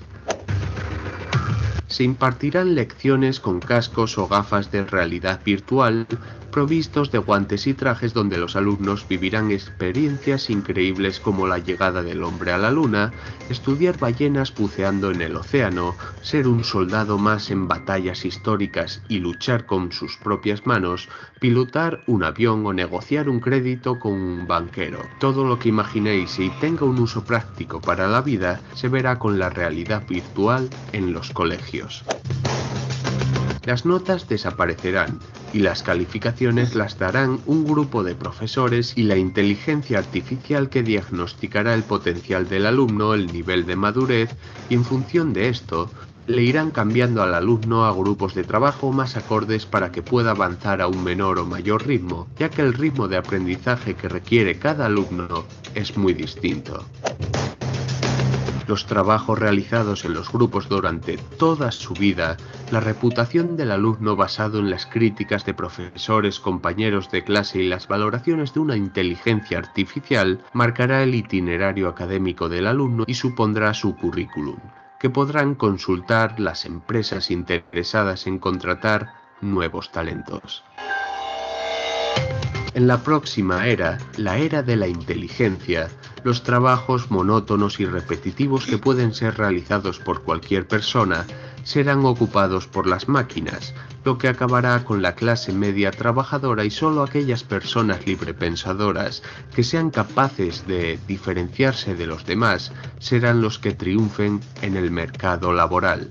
Los países que sigan con el sistema prusiano, con este sistema completamente obsoleto, lo pagarán muy caro, pues serán los que se queden atrás en el desarrollo. Pero decidme, ¿qué opináis del actual sistema educativo? ¿Os parecen buenos estos avances? ¿Creéis que serán posibles para el 2030? Me encantará leer vuestros comentarios y si el sistema educativo nos manda muchos deberes a vosotros o a vuestros hijos, según corresponda, espero veros a todos en el próximo vídeo. Chao.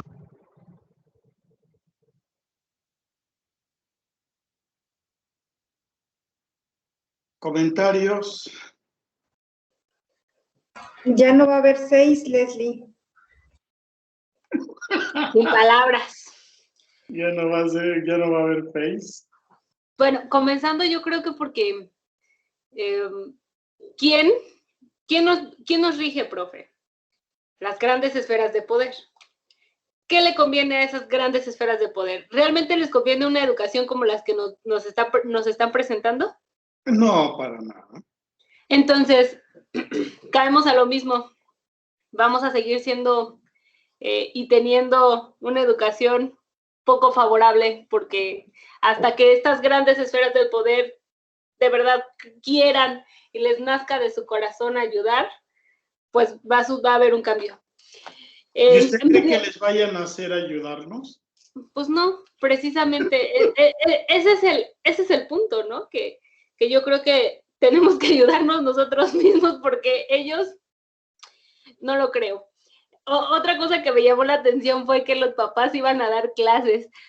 Y ahorita que sus papás han estado en las casas, los papás están llorando y es que ¿cómo le enseño al niño? Es que está bien tonto, no aprende, maestra, dígame.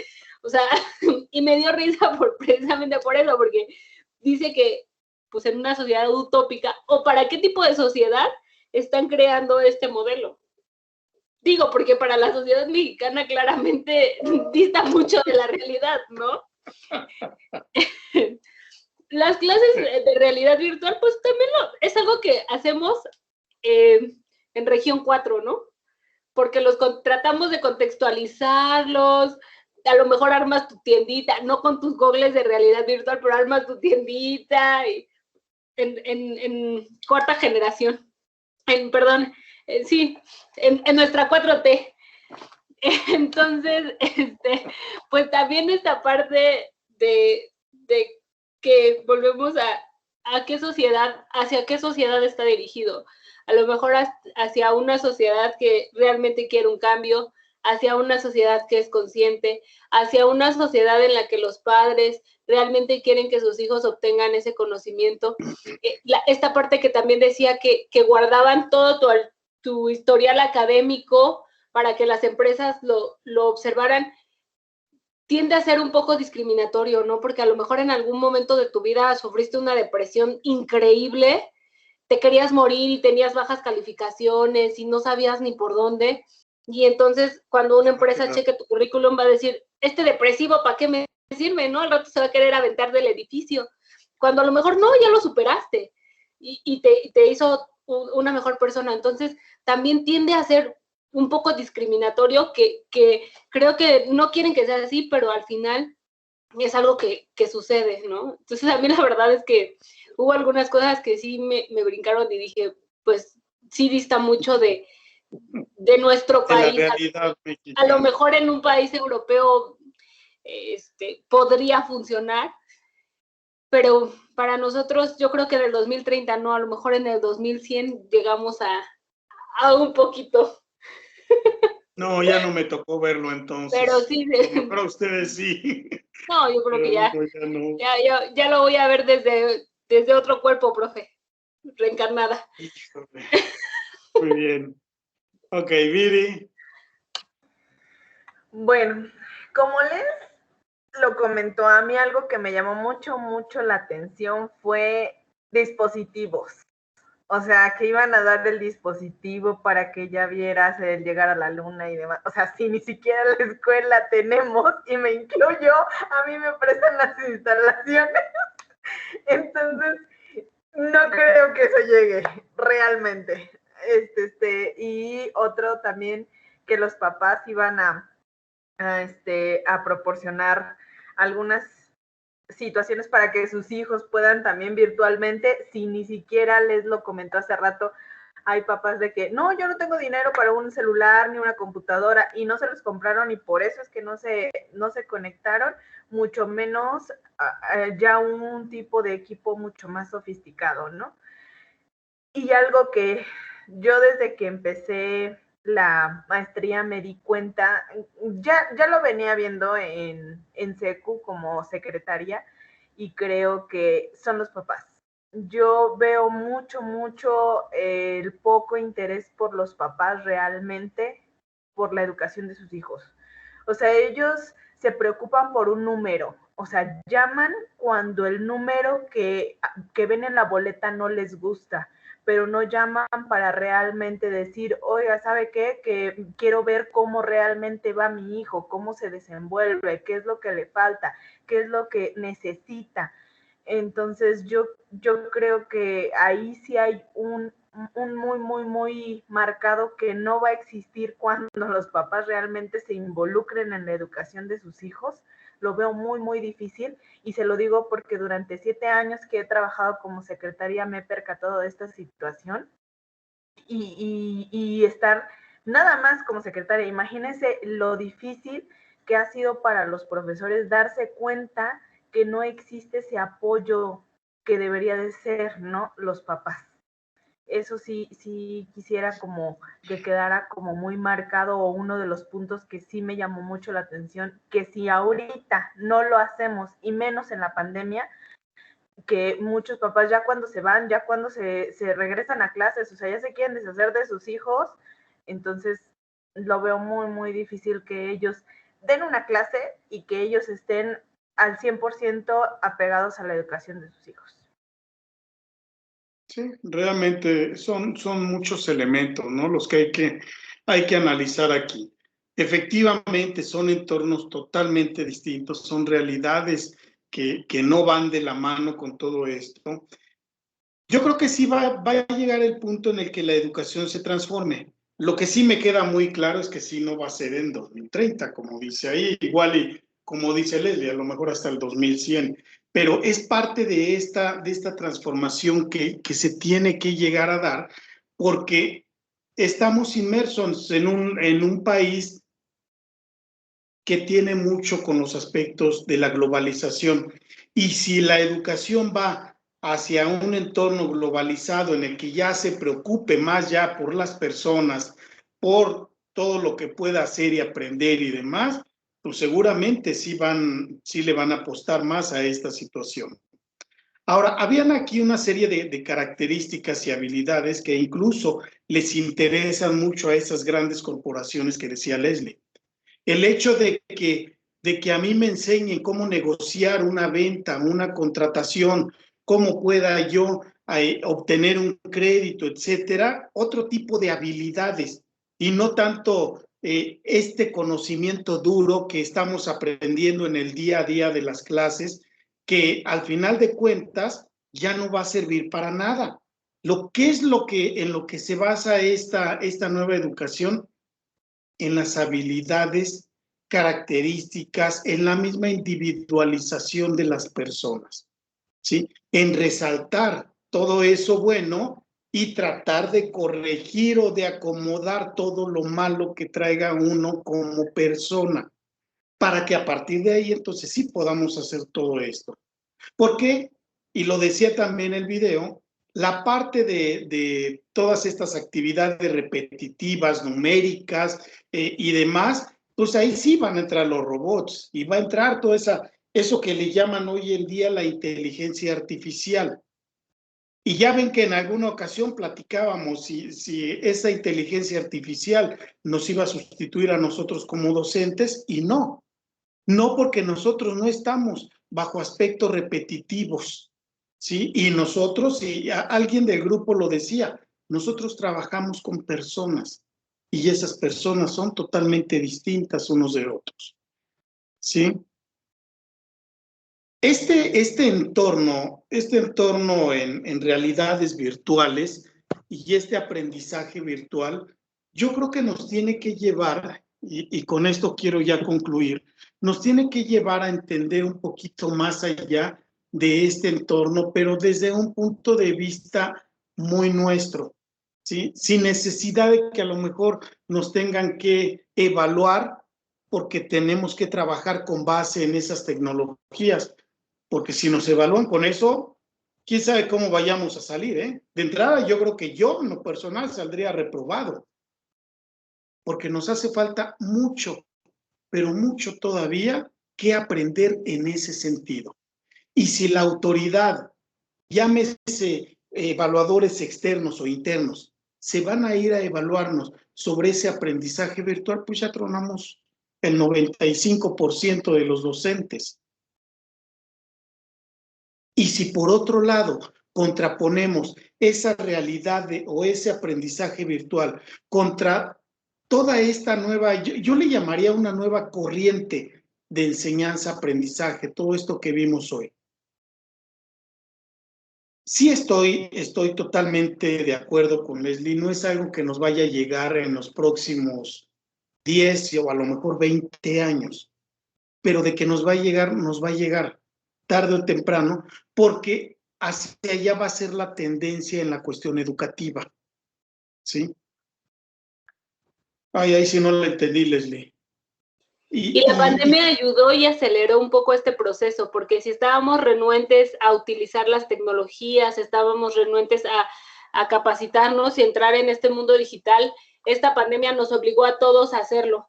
Y por lo menos a acercarnos y decir, es que ya existe esta herramienta con la que también puedo trabajar.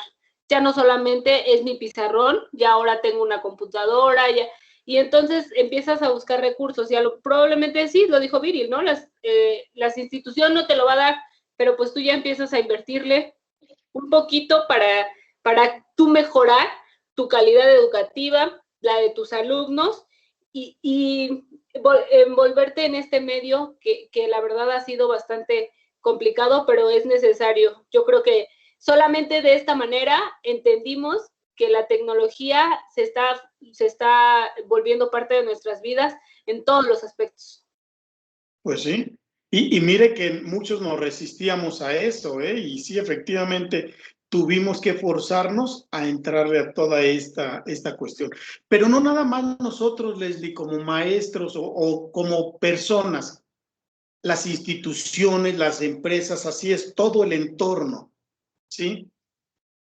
Fíjese, estaba platicando con una persona, un directivo de una escuela, para impartir por ahí algunas clases, y ya están pensando de cuestiones híbridas, es decir, alumnos presenciales, pero también que se puedan conectar, y estaban hablando ya de integrarnos micrófonos inalámbricos, cámaras 360 dentro del salón, para que entonces sí en tiempo real el maestro esté en el salón, esté con las personas que puedan o que quieran, porque incluso aquí ya puede entrar esta modalidad, quieran estar presencialmente, pero también se abre hacia un nuevo público o hacia un nuevo entorno de alumnos, los que quieren aprender en línea.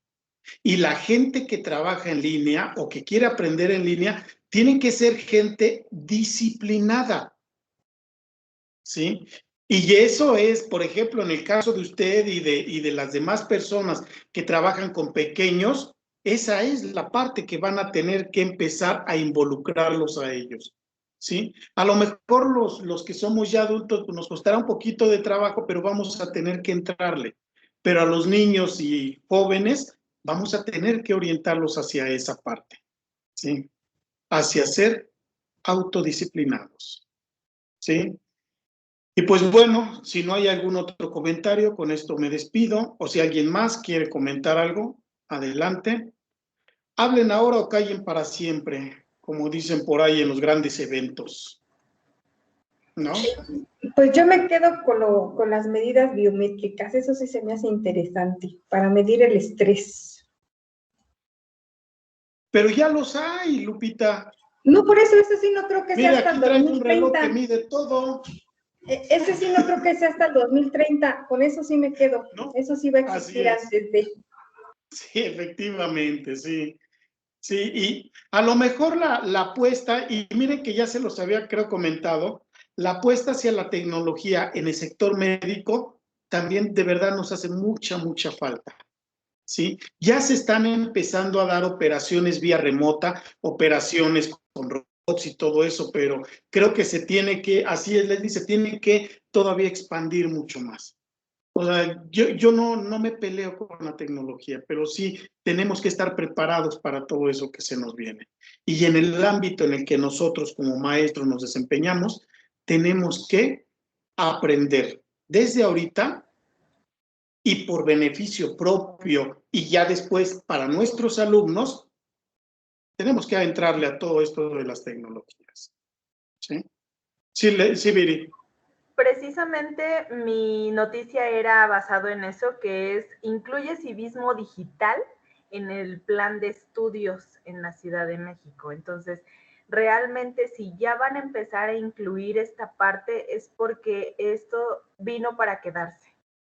Entonces, no es nada más de mientras que pasa la pandemia, sino que ya vino para quedarse y ya lo están tomando y considerando para la nueva plan de estudios, en la nueva currícula, y que no es nada más algo que podamos ver en el momento, sino que ya va más allá. Es correcto, Viri. Y mire, para todos, realmente, como ya decían hace un momento, esta pandemia nos vino a transformar. Y yo creo que vamos a vivir en el mundo entero, no nada más aquí en México, una realidad antes de y una nueva realidad, lo que muchos especialistas llaman esta nueva realidad. Y esta nueva realidad va a venir acompañada de entrada con todos estos aspectos tecnológicos. Aspectos tecnológicos, nuevas necesidades, nuevas formas de comunicarnos, nuevas formas de expresarnos, nuevas formas de interactuar y nuevas formas de comercializar. ¿Sí? Entonces, hacia allá es hacia donde tenemos que irnos. Y bueno, con esto me despido. Como siempre, es un enorme gusto compartir con ustedes estos espacios. Les mando un abrazo, cuídense mucho y nos vemos el próximo jueves. Gracias. Buenas noches. Gracias, igual, descansen. Gracias, prof.